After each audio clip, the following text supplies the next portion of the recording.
Shalom, selamat pagi saudara-saudari yang diberkati Tuhan. Tema kita pada hari ini, sikap Rasul Paulus saat berdoa, terambil dari Efesus pasal 3 ayat 14 sampai dengan ayat 21 yang berbunyi demikian. Itulah sebabnya aku sujud kepada Bapa yang daripadanya semua turunan yang di dalam surga dan di atas bumi menerima namanya.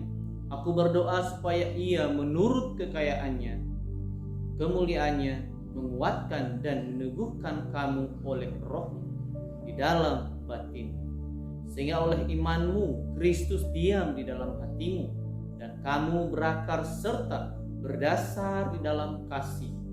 Aku berdoa supaya kamu bersama-sama dengan segala orang kudus dapat memahami betapa lebarnya dan panjangnya dan tingginya dan dalamnya kasih Kristus, dan dapat mengenal kasih itu sekalipun ia melampaui segala pengetahuan. Aku berdoa supaya kamu dipenuhi dalam seluruh kepenuhan Allah. Bagi Dialah yang dapat melakukan jauh lebih banyak daripada yang kita doakan atau pikirkan, seperti yang ternyata dari kuasa yang bekerja di dalam kita. Bagi Dialah kemuliaan di dalam jemaat dan di dalam Kristus Yesus turun-temurun sampai selama-lamanya. Amin. Saudara-saudari yang diberkati Tuhan, banyak sekali tipe orang ketika datang atau sikap orang ketika berdoa di hadapan Tuhan.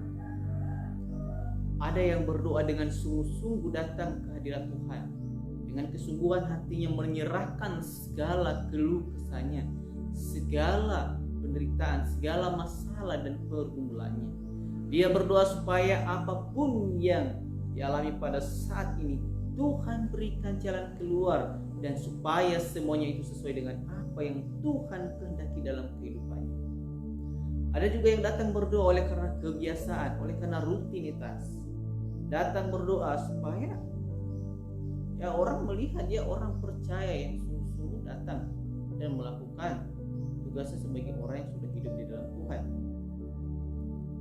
Dia datang berdoa, berteriak ya, tapi sikap hatinya salah ketika datang ke hadapan Tuhan.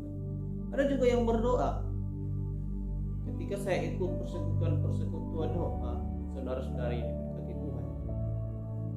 Berdoa, ya memang berdoa, datang berdoa. Tapi saya kira orang tersebut lagi sungguh-sungguh berdoa, berlutut di hadapan Tuhan.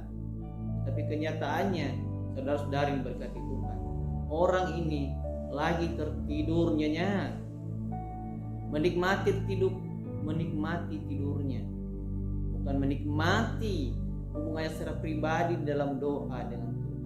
Jadi sikap orang ini ketika datang berdoa sudah salah, saudara-saudara, sehingga dia pun ketika berdoa tertidur, bukan lagi berdoa di hadapan Tuhan. Dan kita tahu ketika kita berdoa ini, istilahnya doa ini adalah bercakap-cakap, bercerita kepada Tuhan, ya, menyampaikan seluruh keluh kesah kita yang ada dalam hati kita. Kita berseru kepada Tuhan. Tapi biarlah semuanya itu kehendak Tuhan yang terjadi dalam setiap doa-doa kita. Pertama, sujud kepada Bapa. Sujud artinya berdoa dengan posisi berlutut di hadapan Tuhan. Pada zaman itu, saudara-saudara, posisi umum saat berdoa itu berdiri. Tapi pada saat itu posisi khusus yang mungkin berlutut di hadapan Tuhan ketika berdoa secara pribadi. Tetapi yang harus kita ingat, saudara-saudari yang berkati Tuhan, bukan posisi Rasul Paulus berdoa yang penting di sini, tetapi sikap hati kita kepada Tuhan, sikap hati Paulus kepada Tuhan. Bapak bisa kita lihat, bukan hanya Yesus yang menyebut Allah dengan sebutan Bapa. Bapa menekankan Allah sebagai pencipta dan Bapa dari semua orang percaya. Di ayat 15 di sini bisa dilihat persatuan antara orang percaya, bahkan antara yang hidup dan yang mati masih bersatu. Kedua, berdoa supaya menurut kekayaan kemuliaan Kristus. Ayat 16 dan sampai 17. Ini adalah sumber yang tidak pernah habis. Allah pasti menjawab doa-doa kita menurut kekayaan dan kemuliaannya.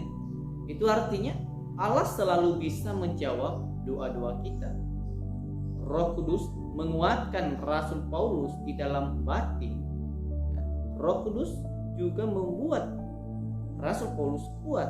Segala yang baik yang Allah telah lakukan adalah karena kasih karunia Allah. Yang jahat kita lakukan sendiri.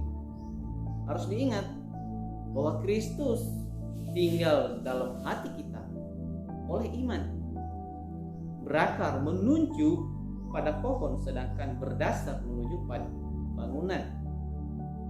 Kalau berakar dan berdasar dalam kasih, kita akan menjadi seperti pohon atau bangunan yang kokoh.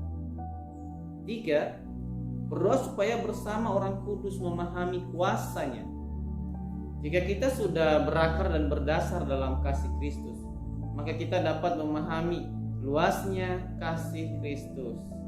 Orang percaya menyadari bahwa hanya bisa mengerti sedikit sekali tentang kasih Kristus, tetapi bersama-sama dengan segala orang kudus akan lebih mengerti kasih Kristus. Kasih Kristus melebihi pengetahuan.